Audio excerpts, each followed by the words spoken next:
What's up, everybody? It's Chad. I'm back again with another episode of Ask Chad Grassy Logic. Can't talk today. I'm here with my friend Kaytlinne and Justin of Gray Moon down in Jal, New Mexico.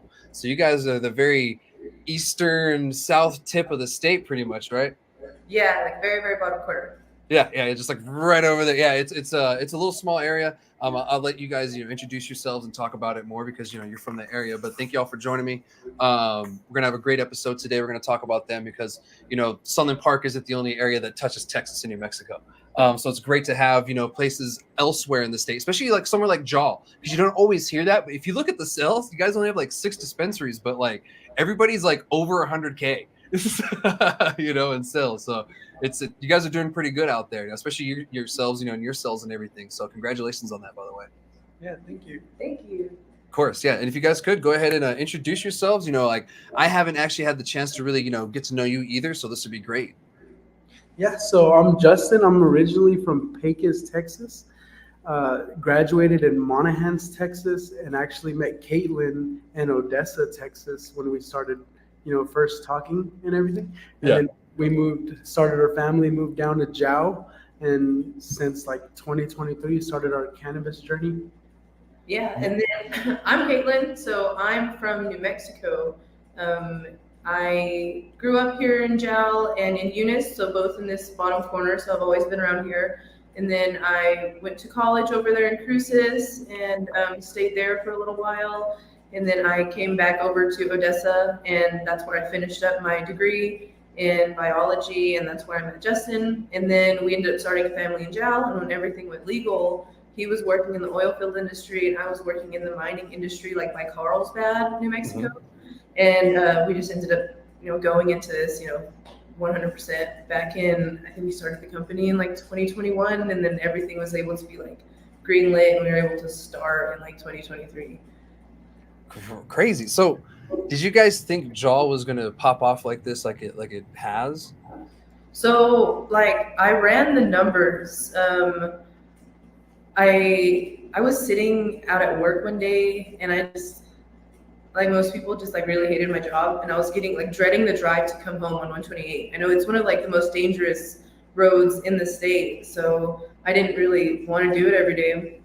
And we had just went legal like that day, and I started doing a lot more research on it. I was at that point in the time when COVID, I went back to being a user just to handle the stress and everything. I was so tired of hiding it, like dealing with it with work. I just started like looking at the avenues, and I knew having a family, it was going to be hard to do anywhere else. Everyone, thinks of Hobbs and Carlsbad as like real easy spots to try to jump into because of the population. And I knew I could only really go to like Jal where we were at that time. So I just did the numbers, and I pulled like traffic data, and I ran statistics on, cannabis usage and sales, and actually people that shop in the rec market versus traditional. And based on the natural highway traffic, we ran the numbers, and it looked like it would be good, and we actually undershot it. So I was really happy with how everything turned out. No, 100%. I was really curious about that because, you have places like Sunland Park, and Sunland Park kind of makes sense because it's right next to El Paso. And, within 60 miles of Las Cruces is 3.5 million people because, Juarez and El Paso within the area. So, there's still quite a few people in the area, but, where you guys are at, it seems a little more remote. I mean, I know there's some Texas cities that are really close, but not as close as like El Paso. So that's why I was really curious. And then you guys have 2,000 people there, right? Like how many people live there? Yeah, there's only like 2,000 residents here in town, maybe a little over, but we do have a lot of like RVs and parks that have a lot of people that are transitioning and working in the area. We just have a lot of traffic through our city because of all of the oil field that runs through like Eddy County and Lee County and all of the surrounding parts. Jal's just kind of like an in-between point that a lot of people drive through. Okay, so kind of like, if they're going back to the oil fields, they kind of stop through gas station kind of thing and then head out kind of situation. Yeah, 18, just the highway on is kind of popular. We have the casino in Hobbs, so a lot of people travel just to there because it's like the closest casino to them, and they have stuff in Hobbs. That's so funny how often Texans come to New Mexico for other things other than cannabis too. So it's kind of like, well, here's some weed too. Do you want it? So on the highway, so it's really convenient for them. Oh, that's great. Yeah. And, you know, we'll talk about more about the shop here in a little bit too, because I really want to dig into that. But, you know, who got who into cannabis, or were you both into cannabis when you met? So who was the pothead? So in high school, I was actually against cannabis. All my baseball teammates kind of like consumed it a little bit and kind of embarrassed me in my favorite sport. And it kind of steered me away from cannabis. And then I met Kaytlinne after we had our first son. I mean, it changed my whole perspective on the drug. So me, I smoked all throughout high school. I have smoked all throughout college. Yeah. And I was a closeted user because whenever we first started dating, he made it very clear that he was kind of against it. And I was like, oh man, so I can't really tell you about it yet. So yeah, whenever we had our son and he was really having trouble sleeping, he was working in the oil field, I got him into it with edibles. Just, you know, this will help you get on the road. I'm tired of you not being very safe. Look at all the things that we've been able to do, and just kind of turn him into it and show him the medicinal side, because I was also able to get, you know, my grandma into it whenever she was going through chemo, got my mom off of opioids because she was on those for pain. And it was something I've kind of just made everyone kind of accept and transition like the whole family to. Yeah. I was a closet consumer all throughout high school. I'm sure if people see this, they're not going to believe it, but like, it has always helped me manage stress and be more functional. And I think it's a huge tool. And I don't advocate for it like for minors or anything, but I use it all throughout college as a tool to help me manage work and jobs and college and life. And I'm a huge advocate for it in all ways. Like I'll push it over pharmaceuticals. Yeah, 100%. I agree with you. And real quick, Justin, the way you have your hand, it keeps making the thumbs up emoji. That's why it keeps popping up. I was wondering myself. I was like, I didn't even know it did that. And I was like, I looked at his hand. I was like, oh, it thinks he's putting the thumbs up. That's hilarious. No. Now we know. Yeah, no, super big pothead. I get everyone into it. No, 100%, and that's kind of what I've been doing, you know, the past over a decade. You know, I've been in the cannabis industry here in New Mexico since 2013, and you know, I really try to, you know, push on the vets because, you know, I'm a vet myself, and you know, you kind of went on the same, you know, mission, but you know, on a different side of things. You know, you're a parent, you saw relief in it, and you wanted other parents to have the same relief too. Do you run into a lot of parents now that kind of you can relate to when they come into the shop? Yeah, no, we have. It's a small community, so we have had people come in just on recommendations. Hey, I've heard this, or hey, you were able to get this person this pain to go away, whether it just be by salves or by edibles or just in general pain management. We've helped cancer patients, we've helped just people with insomnia, sleep issues, and a lot of people with arthritis pains. And we don't just push, you know, smoke. We try to make sure that our tenders are really knowledgeable, and we try to attack in any way they're more comfortable with. Awesome. You know, and that's great to hear, because, you know, like you guys really care, and you care about the medicinal side too, because some people just see it as just a cash cow, you know, boom, boom, boom, we're going to get in and out. If you're really passionate about it, you're still going to do good at the end of the day, you know, and you guys are, you know, really passionate, and I could tell. So that's great. And, you know, congrats again. But, you know, speaking of, you know, being a small community, since you're so close to Texas, you know, how many of your customers do you really see from there, you know, outside of the local community, of course?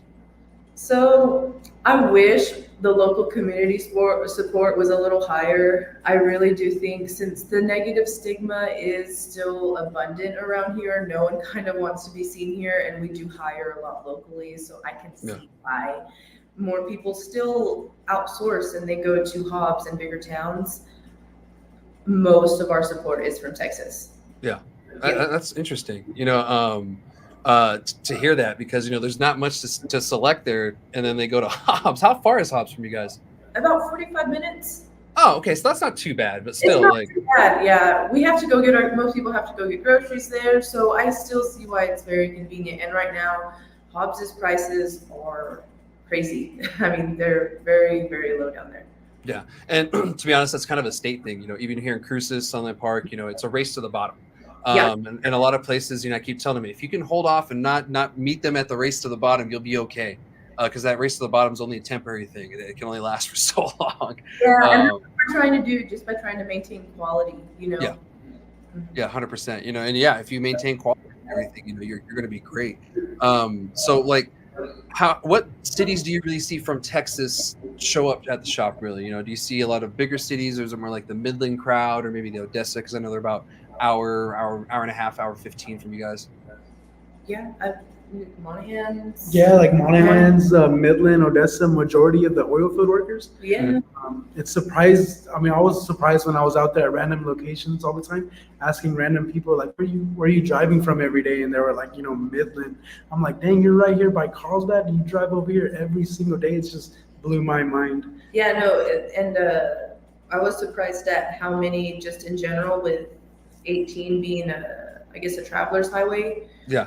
And a trucker highway, we get a lot of people from all over. I did like an analysis on our customer base, because I know you don't have to take their IDs, but just for our loyalty program, and I think it's better if we can go ahead and look at a patient's history and say, if they can say, hey, I really liked what I had last time, and just tell them exactly what they had last time. So we don't kind of make it an option. We take everyone's ID, we make them account, and we track their points and make sure they always get all of their stuff. And we're able to track where they live with their ID, and that tells us that we, with all of the truckers, we're actually seeing people from all over the country. We're able to see people from Hawaii, New York, you know, Maine, Oregon, just people, Puerto Rico, Yeah. Everyone who's just naturally passing through on 18. Interesting. So it's more of I wouldn't say a trucker stop kind of town, but it kind of feels like that. It's just like a traveler's. It's a traveler's stop. You know, we have quite a few gas stations on 18. There's a Pilot up north of us. We have a few small, really awesome food places in the center of town where if you go in, so there's places to eat. But really, yeah, it's like a trucker's travel stop. Interesting. Oh, well, maybe you guys should put some gas pumps in front. we have one next door. My mom has a service station next door. Oh, that's hilarious. Oh, that's great. So, you know, it kind of pull them in from that way. That's awesome. You know, it also gives you guys an opportunity to know, where your customers are coming from, because I've been hearing a lot of people are advertising in Texas on billboards, you know, like, you know, freedoms, you know, this direction or whatever they have on the billboard. So, I mean, that gives you guys opportunity to do the same thing in the future if you want to, which is, you know. Yeah, we actually do. Oh, that's great. Oh, what do you mind if I ask? Yeah, we already do. We have one in Monahans. We have one in Kermit. We've been thinking about putting another one up in Pecos. We looked into Odessa, but it's just crazy. Like the monthly billboard rates in Odessa and Midland are kind of unaffordable right now. Yeah, yeah. And that's funny because, you know, it's another state. So, you know, what was Mexico to go to do? Yeah, because, you know, guys don't have issues with it. So, yeah. They're kind of like, well, it's in Texas. So what do we do? Yeah. So it's like, all right. But there's billboards in New Mexico, too. So, I mean, they shouldn't have an issue with it anyway. Yeah, we follow all the general guidelines and advertising guidelines that we have to. So. Yeah, I mean, I'm sure they don't have an issue with it because there's nothing wrong with it. But it being in another state is hilarious to me because, you know, like I hear about it from people from out of state sometimes. Like, yeah, you know, I was driving in, I saw this sign coming in from, you know, Odessa or something, and, you know, freedom's this way, or, you know, you're 20 miles from weed this way, and who knows, it could have been one of your guys' billboards. But yeah, like, what does your billboard look like so that people know, you know, because my listeners from all over too, you know, I got a lot of text. They sent us some. That's so funny. Do they really send you that when you do billboards? No, I guess because we have a few with this company. They sent it to us a few months ago, like as like a customer appreciation thing. But that's how they all. But that's almost basically how they all look, and then they all say like how many miles away and stuff, and.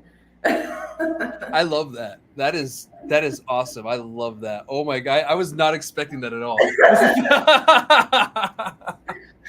actually have a miniature version. That's cool. Thank you for showing me that. By the way. Yeah. She's like, oh, right here. I was like, I thought it was a trophy at first. I was like, oh, that's cool. No, we got that in the mail, and I had the same reaction. I was like, what is this? It's funny how they just surprise you sometimes with those. You're like, what the? Oh, this is cool. Yeah. Oh, that's cool. Well, yeah, thank you for that too, because some people are weary or are kind of curious about when it comes to advertising and stuff like that. So when another business really gives their point of view on it, it kind of changes their mindset, and then they are, because we're a legal business now in New Mexico. We should be treated more like one, and people should feel like that too.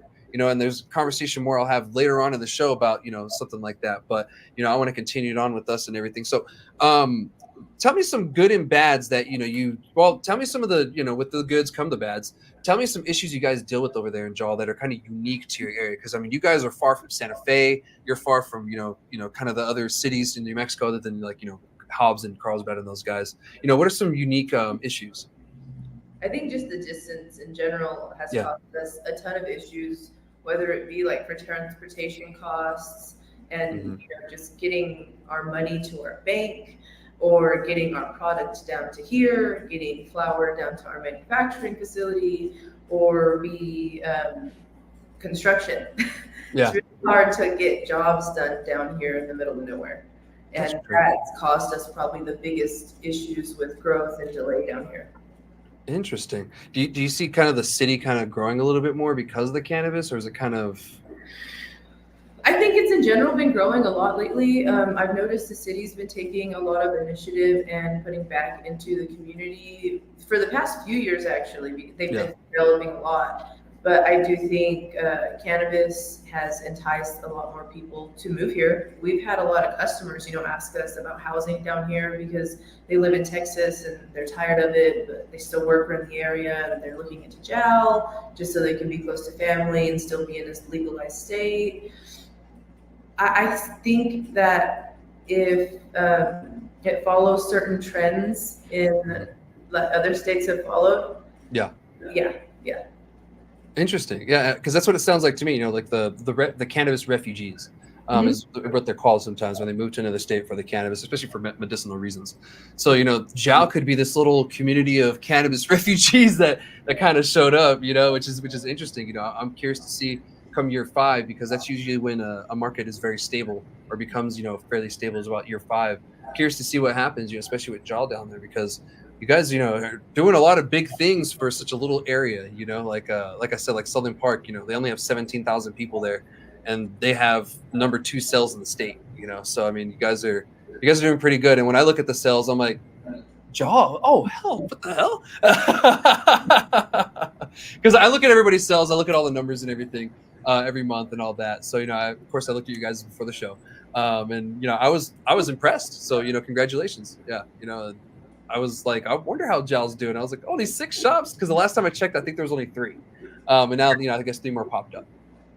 Yeah, and I think there's going to be more coming too, unless like the city puts in more like zoning regulations or anything. Yeah. I know when the last one popped up, it started like a ruckus on the bulletin board, so I think it's going to get more attention now. Yeah, and the city's been pretty welcoming to you guys. The cannabis industry. That's good. Yeah, That's good to hear. Mhm. Yeah, because I'm from Alamogordo originally. Like it's where eastern New Mexico starts, I guess. And so it's a very conservative county, but they have been open arms even more than Las Cruces with the cannabis and everything. It's been easier to open up there than in here. I feel like most of the cities have been, in general, really welcoming. I did some licensing in like the delay of getting up, like when those construction delays. So I started doing some consulting and getting some other people up, and I've talked to a few other localities and stuff. In general, they're all really welcoming. If you just go straight to your zoning planning committee and you just let them know what you want to do, talk to people and include them, you're not going to get much pushback. And if anything, they'll help you.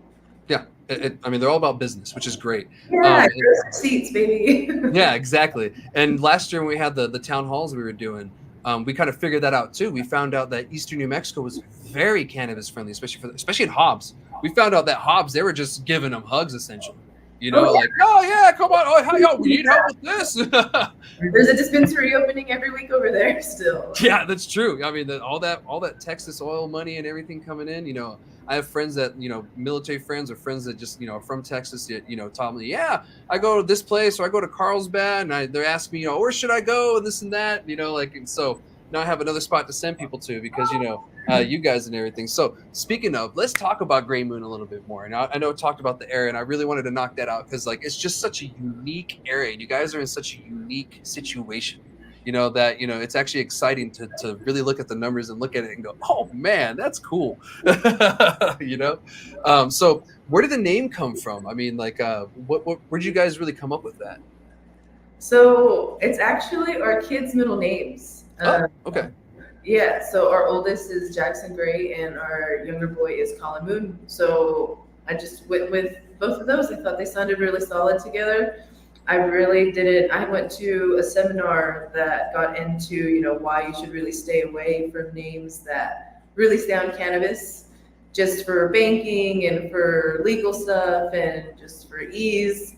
So this didn't sound anything like it, and it was something I really cared about, and I was cool with it. And their logo is actually the moon that we're all born on. So super simple. I went with like the Target and like Walmart method, or not Walmart, Target and like Apple method. Yeah. A super simple logo. I tried to make it really easy for design and more memorable. Yeah, a kid can draw it kind really of easy to land on, and we just kind of went with it after we bounced on it and thought if we'd be happy with it long term. Yeah. And it was just there from it was just like that. I see why you guys are doing so well. I mean, you're very smart because there's a lot of the things that you thought about. I've been preaching to people for years that they just don't do and still don't do, like staying away. Something simple, staying away from cannabis names, like because banking, that is going to be your biggest issue, or even something simple as dealing with a contractor. The moment they hear cannabis, it goes up 700%. So what was maybe $500 is now $3,000 because you just said the word cannabis, or the word cannabis is the name. And there's still a lot of stigma around it. And so if you veer away from that, it makes it easier. And here at Ask Chad Grassy Logic, I work with Adam's radio group, and we do on radio ads. So it makes it harder for us to advertise for people if they have cannabis in the name. But if they don't, we can just say their name on air, and there's no big deal. So someone like you guys would be so much easy, So I don't know, maybe reach out to your local radio station, see if they want to do that, because they can just say Gray Moon. So there's a little tip for you guys. Yeah, thanks. Yeah, no worries. But yeah, I'm just letting you know that you guys are going to be doing great for the long term because you made the right decisions early on versus trying to fix them now. And of course, your numbers also reflect that too. Because it's a steady, numbers. It looks really steady for the long term. And you guys just set yourself up in a really good place. So yeah, the preparation to where you're at now is really what you're at. I'm curious to see, year 5, where you guys are going to be at, and maybe you'll have more shops. And speaking of, do you have any plans of opening elsewhere in the state? So yeah, we are looking into it right now at a few different places, but another thing we're focusing on is our manufacturing facility and growing out our wholesale brand on that. Okay. We ran into so many issues with getting product down here. We knew that there was going to be other companies in this general area having the same issues. And we got a manufacturing facility and have an operable kitchen. So we started whipping out edibles. We have an inspection next week, like our final with the environmental department. And we're getting ready to expand our wholesale menu just to get more edibles out there from this side and kind of fill some of that gap for some of these smaller places that can't afford all the weekly transport from Albuquerque for all those products. So we have our hands really full, and then we have our grow in construction. That's been in construction for like the last year.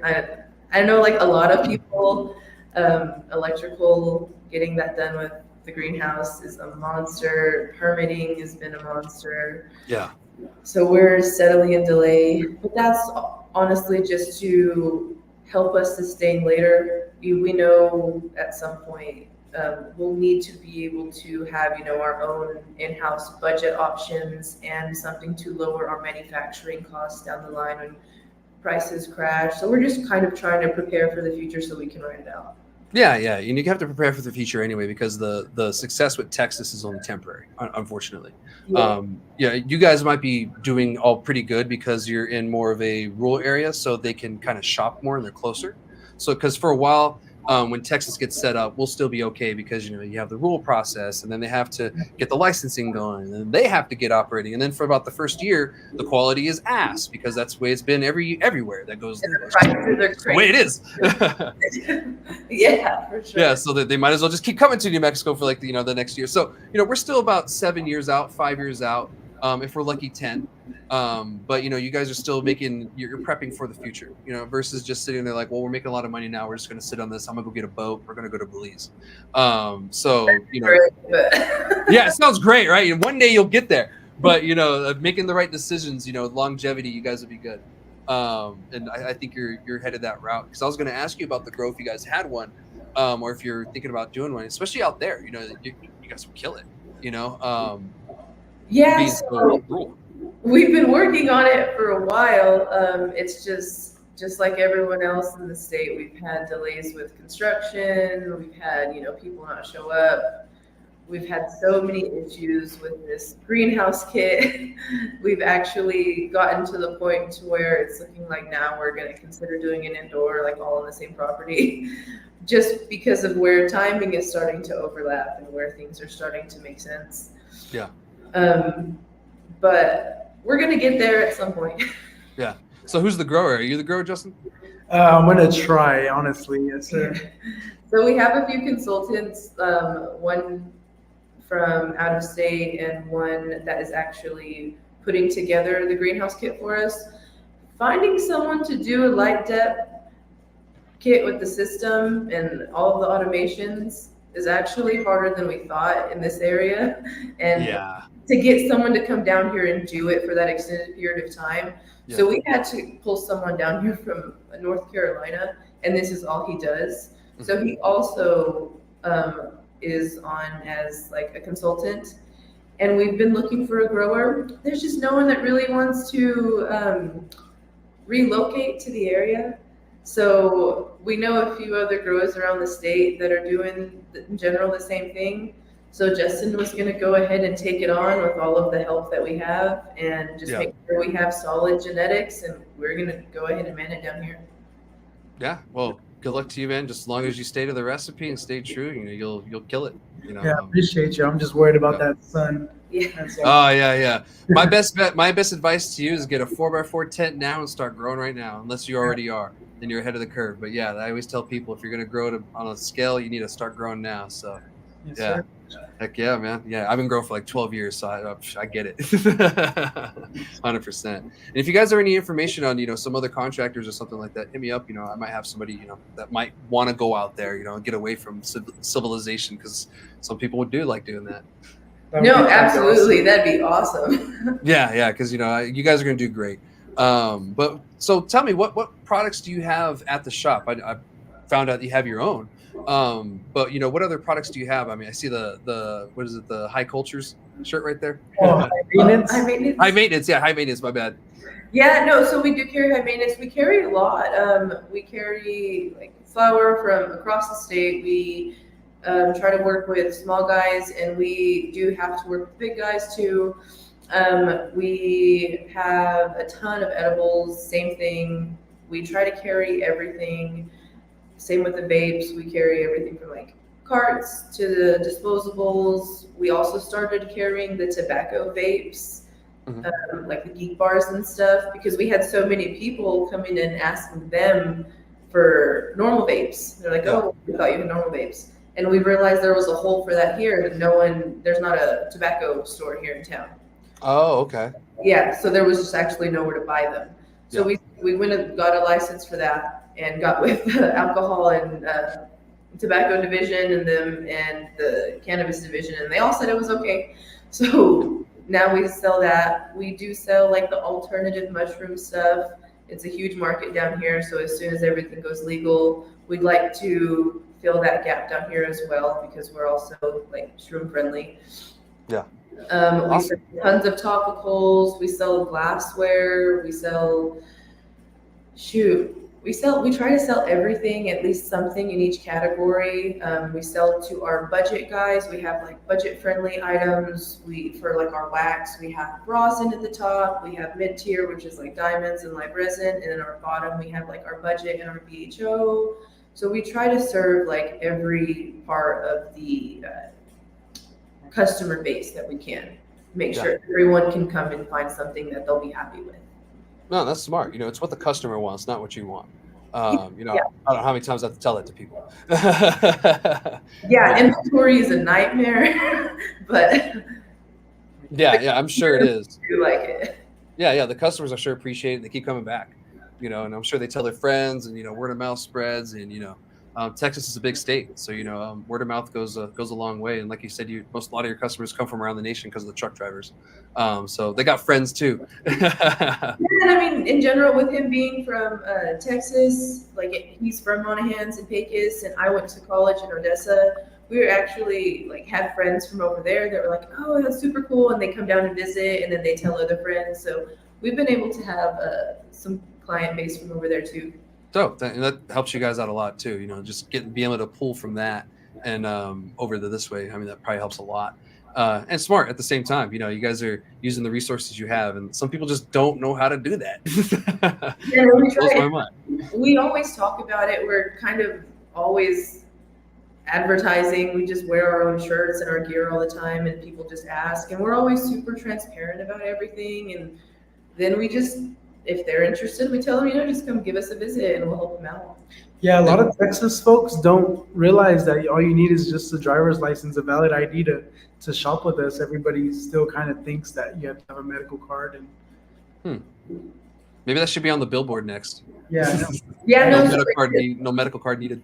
I think on the billboard in Monahans, it says only need a valid US ID 21 plus. that probably helps. I'm sure that helps a lot because some people just they don't pay attention. Yeah, and we do. We used to get a lot of calls. I'm not at the dispensary as much anymore, but I know when I was there, we were getting tons of calls asking, hey, do I need a medical ID to shop there, or are you on rec? So there was a lot of confusion at the very beginning. Huh. Yeah, I mean, the very beginning makes sense, especially when adult sales started. There's a lot of confusion. I told people, one of the first things I told them, I said, your worries starting tomorrow are going to be night and day different from what they are today. And sure as shit, the very first one, why aren't patients being seen first? Why aren't patients being first in line? And I was like, there it is. There's your whole different issue you guys didn't even think about. So yeah, and that's the same all around. And you guys were no different there, with like the issues that you dealt with.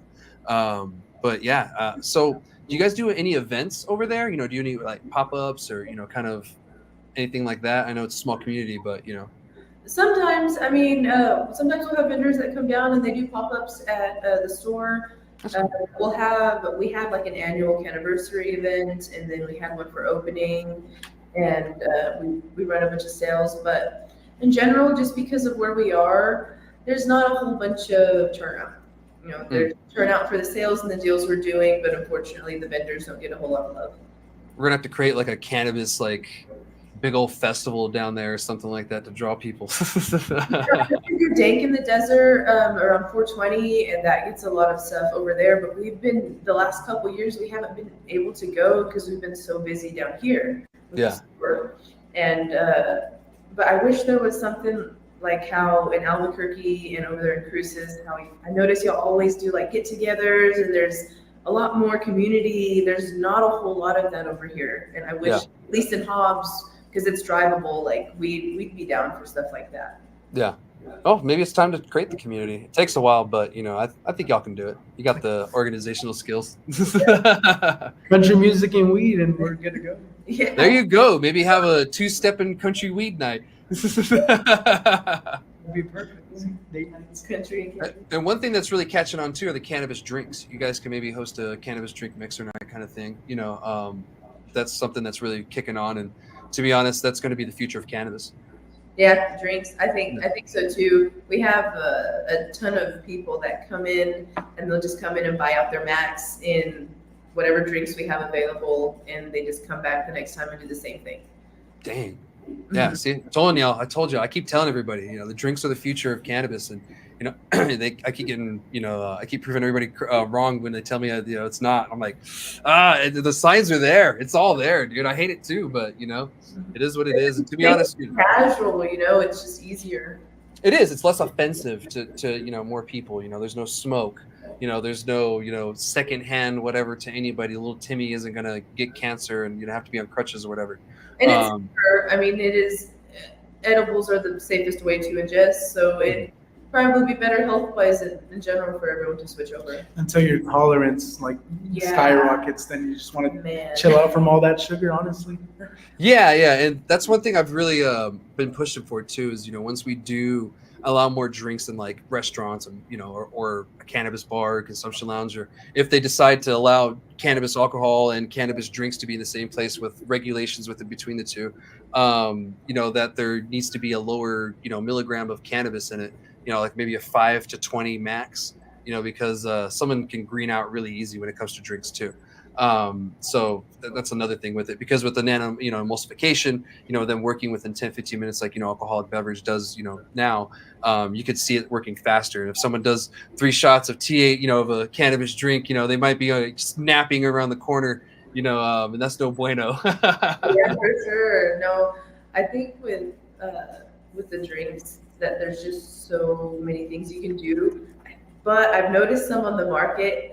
It's just the infusion process. I think if we get, you know, like past the whole separation in the jar, the consumer would like it a whole lot better if it looks good on the shelf. They don't have to, you know, mix it up and do something to it. Yeah, I agree. You know, once the technology kind of catches up, you know, but we're not there. I say in about 15 years, I say drinks will be number 1. Smoking will always be there, so it'll probably be number 2. But I say in 15 years, we're going to see a total different market, and it's going to be drinks, you know, and to be honest, I don't mind, because, you know, I don't know how much, you know, longer in life I can smoke cannabis getting older, you know, I'm getting closer to 40. So, you know, like, it's one of those things like, I know I can't smoke forever. So no, I've been feeling it. yeah, me too. I'm like, whoo, man, I'm not 20 no more. So yeah, you know, I'm feeling it too. So, but thank you guys so much for joining me on the show today. That's really all the questions I had for you, but I'm going to continue the conversation with you guys. We got some other topics. Is there anything you want to add before we go? Because I want to make sure you guys tell everybody where you are and where to find you online. No, not really. Just you can find us online at greymoonnm.com, and our Facebook, if it's up, when it is, the same thing at greymoonnm, and Instagram, same thing whenever it's not recorded at greymoonnm. That's about it. I appreciate you for having us on. Of course, you know, anytime. You know, it's been a great conversation. You know, y'all are killing it. You're going to do good for the longevity. You know, you guys are set up at a good location.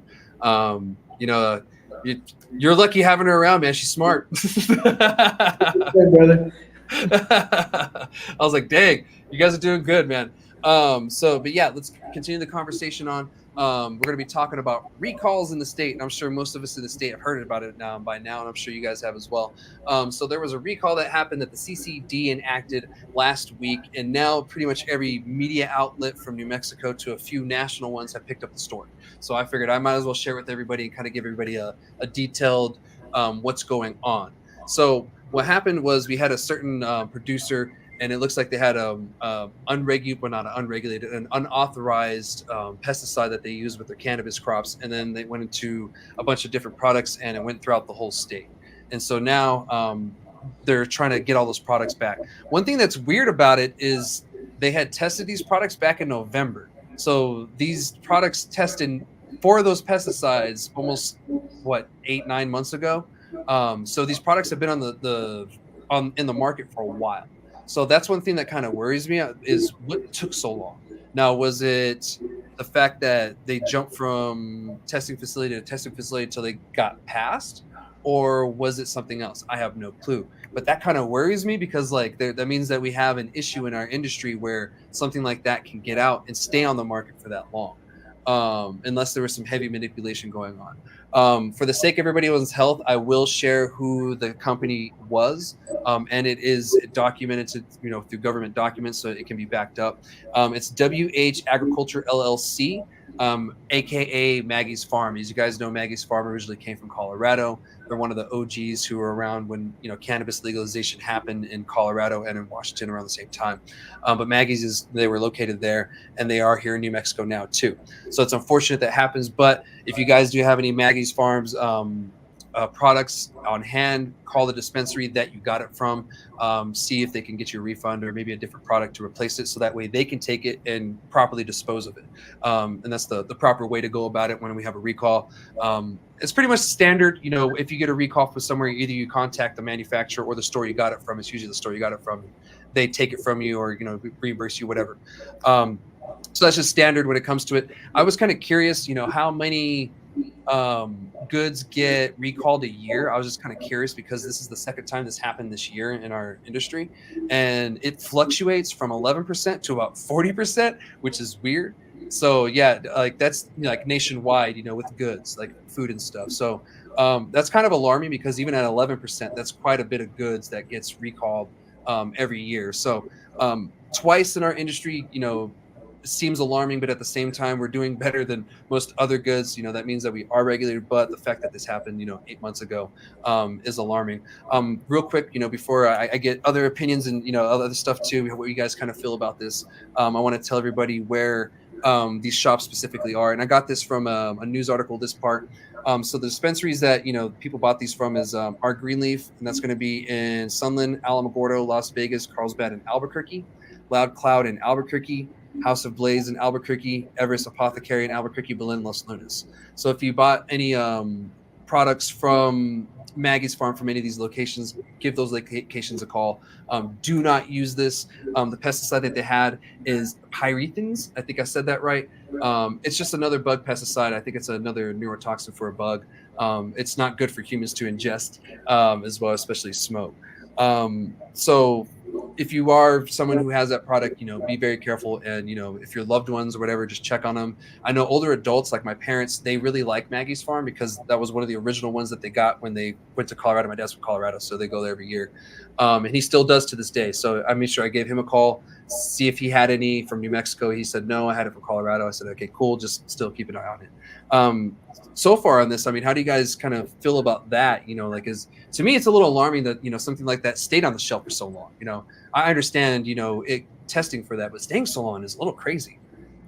No, I think it is too, but I'm wondering who sent it back, because the last recall that we dealt with, I believe it was a dispensary who sent back a product to another lab, and then it was found tested. So then we had that giant recall. Yeah. Did Maggie's Farm send it back to get retested, or was this independently done? That's a good question. And I think we'll find out as time goes, because it doesn't stop here. This goes on because the issues didn't stop for these people there. But I just really wanted to kind of hear what you guys had to say, because I know this is the second time we've dealt with it. And I didn't know if you guys were affected by the first one or not. We did. Yeah.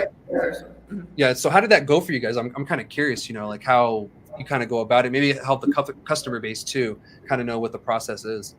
So we attempted to reach out to everyone, and we posted, and we went through all of our protocols, but we didn't have any more on hand. The SKUs that we had that we were affected with, whenever we got them, I think we had already got them and had been sold out of our system 6 months ago.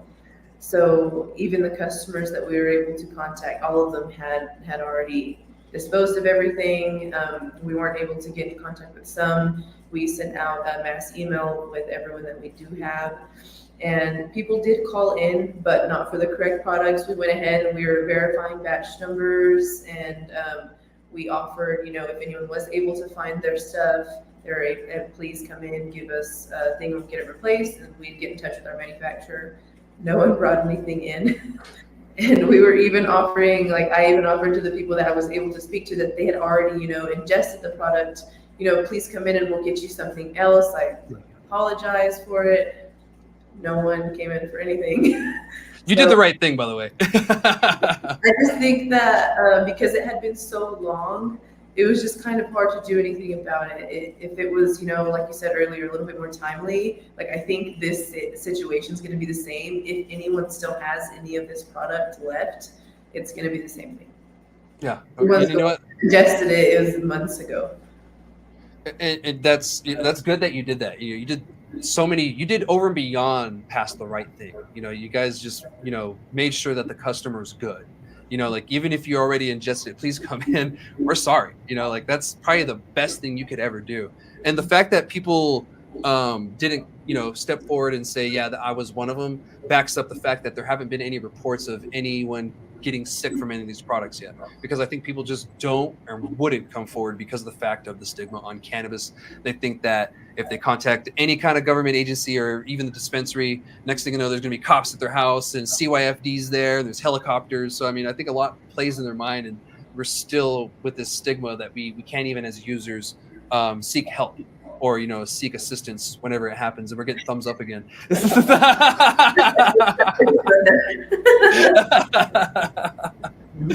So, but yeah, and that might be the case, that they're afraid. I don't know. I mean, has anybody told you why?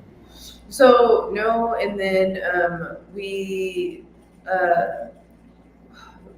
I agree with you on being afraid. We've had a few people contact me personally on times they've, gotten sick or had issues, but they would only contact me personally and, hey, you can't tell anyone, please don't, this is my issue. That everyone's really just scared. So if people are having issues, I think you're right. I think maybe they're calling their poison control and just dealing with it like that.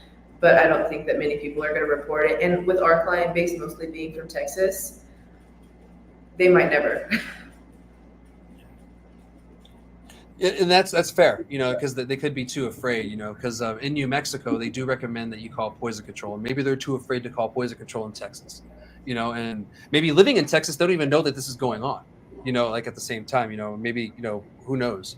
But it's unfortunate that, people are too afraid right now to step forward and, kind of let them know that, hey, I am affected by this, what can be done or what should I do? And to be honest, it might help the state a little bit more because they get numbers, they get data from this, and that could help us out in the future to prevent this. Because to be honest, this is nothing but a testing issue. This could have been prevented by, having better testing methods or something, because if this was back in November, I mean, they've known about this for a long time, and that's not acceptable.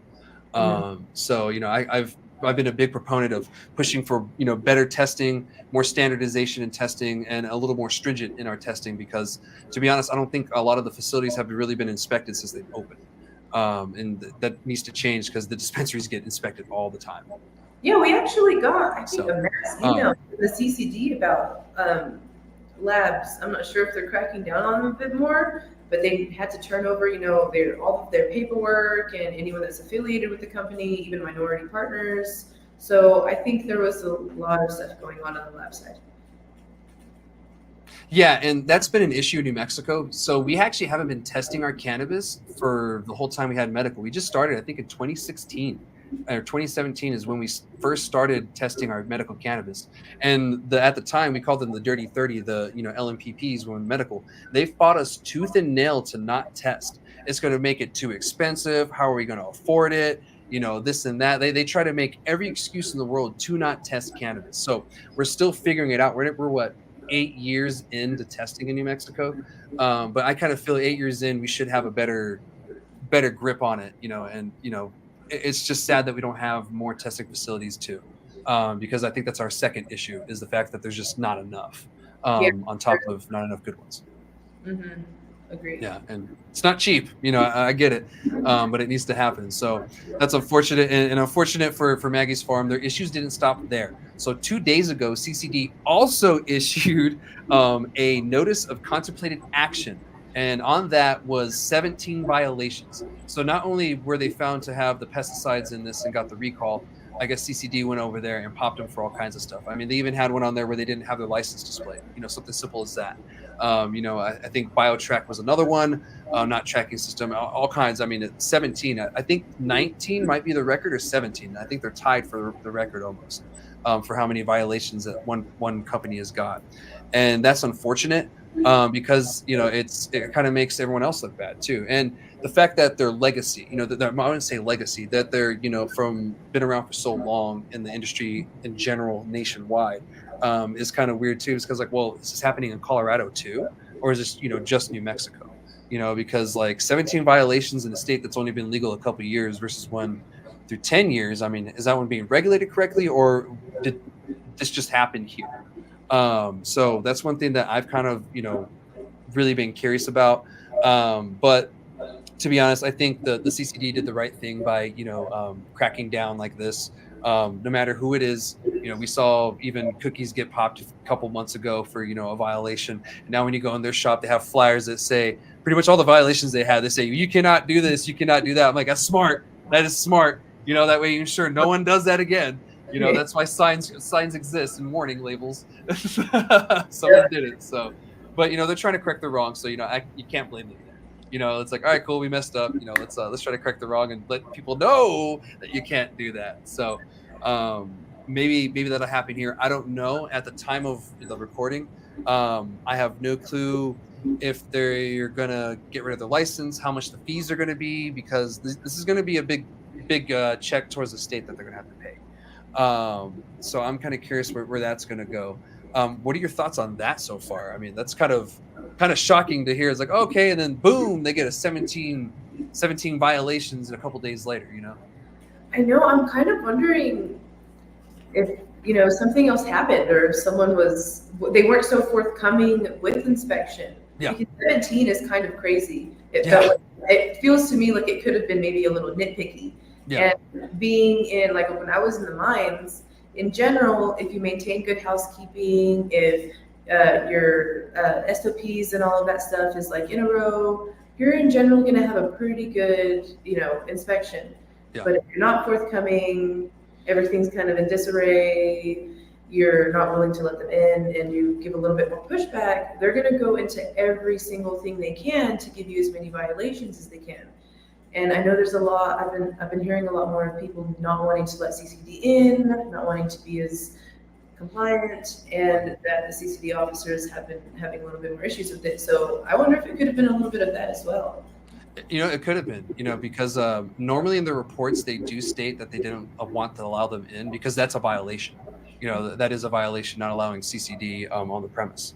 So usually that's within the violation. I didn't see that, but it could be on there, and that could be the case. Or maybe they were just rude to them the whole time. Just rude the whole time. Yeah. You're allowing them to go in, but it's how you treat them. Yes. And maybe that CCD guy just had a bad one before, and he just wasn't going to handle it that day. So he's okay. Let's just go through and get you for everything we can. Yeah, every little nitpicky thing. And if I have the link on my page and everything, and I've shared it a few times, and I've shared it's actually where the violations are. That's where they have the recall too. So if anybody watching, if you guys want to check it out, you can go check out the whole documentation there from the state.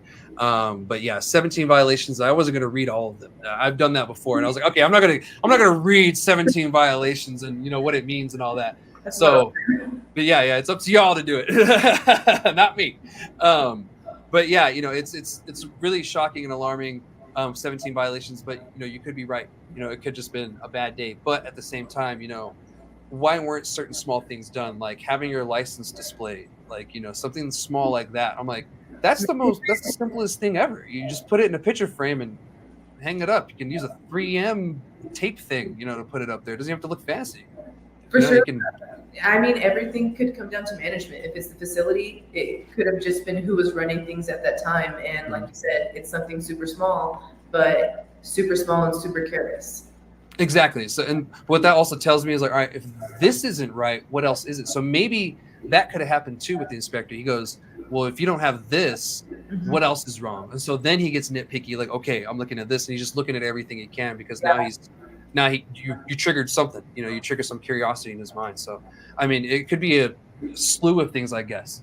And again, just reiterating, we don't know exactly what happened or how it happened. We're just kind of guessing here, because it's alarming whenever that happens, like, and the fact that it's followed up by a recall is even more alarming. It's like, oh, damn, like, things aren't going good. That's not a good week for anybody. So that's unfortunate. I hope they figure things out. And I do thank the CCD and the state for cracking down a little bit more on places, because the ones that are doing it right, it makes them look bad, and it makes our industry look really bad when we have people that just refuse to follow regulations and laws. So that's all I have for that conversation. I'll update y'all more when more comes out. The notice of action, that means that now the CCD is going to take action and they're going to have their hearing. And after that, there's going to be one more documentation where the CCD comes out and they'll have their final ruling, exactly what's going to happen. So I'm sure I'll be talking about this story one more time again when they come out with their final decision. I'm not too sure when that's going to happen. They're usually pretty quick about it, but we'll probably see it maybe fall, winter time. We'll see at the end of that. So pay attention to the show, and I'll keep y'all updated. So do you guys have anything on that before we move on to our last topic? No, I think that's crazy. No, 17 violations is a lot. Yeah, that is. It's like, ooh, buddy. Oh, man. And I'll look more, what the violations are. I think another one is BioTrack. They weren't properly tracking product and stuff. So yeah, it's simple stuff. Stuff you're supposed to do. It's not like too many paper clips or something. That's not a rule, but still, it's not like something. You log into that every day, like. Yeah, exactly, dude. You have to use it. So anyway, we're gonna move on to our last and final topic. I'm going to talk about Bright Green. And if you don't know who Bright Green is, or if you're a new listener, thank you for watching. Bright Green is one of the only federally approved Schedule 1 cannabis grow facilities in the nation. And it happens to be here in New Mexico in Grants. That's where you're from, huh? Yeah, that's where Gino's from. It's close enough. So over in Grants, New Mexico, and they've actually been around for a little bit, but they've been kind of doing other things. They haven't actually harvested any cannabis at all yet. Last time I updated everybody, the very last time, they were having events to get more funding, and they were working with different countries, because since they're federally regulated like this and they're federally legal, they're looking to sell the cannabis and other things across the seas, and I'll explain the other things here in a second. So the first update I gave everybody was they applied for a Schedule 1 and Schedule 2 substances exemption. So they can produce Schedule 1 and Schedule 2 substances, not just cannabis, which is on the Schedule 1. They want to do a whole slew of them, and I'll give you guys a list here in a second. But this is a part of that update because it got approved. So now they are allowed to grow those Schedule 1 and Schedule 2 substances. And that right there kind of intrigues me on many different levels. I don't know what emotions I should feel. Excitement, worry, I don't know which way to go. Where I get a little worried is the fact that they just signed a letter of intent with a DEA-approved cannabis extracts, plant-based, and psychedelics via operations. So they're going to start selling their cannabis extracts to this country, and then they're going to try to get it sent all over the world. Now, let's get into the Schedule 1 and Schedule 2 stuff that's approved. So on the Schedule 1 side, it's Ibogaine, which is a part of the title today, cannabis, psilocybin, and I think psilocybe is on there as well too, but they may have not got approved for that. But psilocybin's on there, peyote, and THC, or cannabis. And Schedule 2, you're going to look at morphine, opium, oxycodone, poppy straw, and thebaine. Not sure what thebaine is, but it's illegal on Schedule 2. So these are the things that they are allowed to produce and make federally in the state, which blows my mind because they have a 400,000 plant count or something ridiculous. So and their facility is massive and they're expanding it even more. I think they spent over $2 million or some ridiculous amount of money expanding it just the past few months. And like I said, they haven't harvested anything yet. So what that means is they're going to be growing peyote, they're going to be growing mushrooms, they're going to be going poppies. They're going to be doing all kinds of crazy shit out there, and they're going to be selling it across the world. Well, if anyone here gets popped with that, they go to jail, straight to jail. So the reason why I bring this up is because I've been trying to get a hold of Bright Green for months now. I've been wanting to have them on the show to interview them, to have their side of this. Tell me from your side what you're trying to accomplish. What do you bring to New Mexico? Not a peep, probably because I don't give them enough money or any money at all. So we'll see what happens when I give everybody an update on that too. Let you know. I have still yet to hear from them. I know, but maybe one day I will. We'll see what happens. I mean, what are your guys' thoughts on this so far? I just want to get the information out first. No, that's crazy. Like poppies. Yeah. Yeah. Yeah, they're going to be growing a bunch of poppies. You know, the opium is going to be a part of it. You know, the morphine from that as well. You know, and who knows? That opens a lot of doors for people who are maybe leery or worried about stuff. You know, they can consider doing the same thing. Maybe not to do poppies and everything, but to make sure they'll be fine here. Because I'm assuming if they get that exemption, are they exempt tax-wise? I'm not too sure, but I do know that they can't sell their federally controlled substances to the state market. So the cannabis can't go to our market, or the psilocybin whenever we get that going, because I'm working on that too. But it's just out of the country approval. Unless it's like prescribed under like oxycodone or something like that, or, you know, they make it into something else that is federally allowed to be prescribed. Other than that, yeah, they're going to be sending this across the globe to other places. They had to process sales and write off all of those sales like a normal business. Yes. Like what we can. Yeah, exactly. And that's kind of like where my hang up is. I'm like, that's kind of messed up. You know, like they're the one people in this whole state that can make all of this money on this, and we don't get a penny. You know, like none of us do. You know, and our industry is so heavily regulated that it makes it harder for us. It's like, this is, you got to be shitting me. You know, no, so, I mean, we already are overpaying like crazy on taxes. I know so many businesses that are going out of business just because of the taxes. And with that exemption, they're going to be able to write off every single thing they're doing, just like a normal business would, whenever the rest of us are massively overpaying.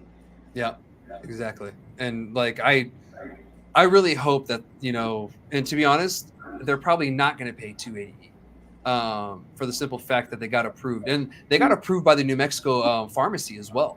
So they have state and federal approval. I think that they were just waiting on New Mexico to approve them. And they got approved a while ago. But it's just now that, you know, like 3 weeks ago is the most recent article I could find out. Because I remember sitting here and I was like, I haven't heard much from them. And I knew something was going on. So I decided to look. And 3 weeks ago was the update that, yeah, they got approved and now they're working on this. And yeah, they may have a couple plants. They may have a couple of buttons. They may have a couple of mycelium growing. I have no clue. But they're probably a little longer ahead than, you know, these articles are making it seem. Because I have no clue. They won't talk to anybody, you know, maybe just the government. So I like it. yeah. You know, they're on the opposite side of the state of you guys, but, you know, they're far from me too. But we'll see what happens and how this will affect all of us in the end. Because I have no clue. You know, maybe it'll kill stigma a little bit more. Maybe we'll get tax revenue from this from the state. For the state. You know, maybe we'll benefit somehow. But as of right now, I have no clue. So we'll see what happens. But that's all I have for this topic and that update. Do you guys have anything else before we end the show today? No. You're good. No. Awesome. Well, before I end the show, I want to thank my sponsors, Monster House and Cinder Cannabis here in Las Cruces. I know we're not at Monster House today. It's because we have a remote show. Usually we're at their consumption lounge where we do the show and everything. So next time you guys are on the show, maybe you should, you know, come down and hang out. You know, we can have a couple doobies after the show. Yeah, for sure. Yeah, At the for Monster sure. House, I'll be there.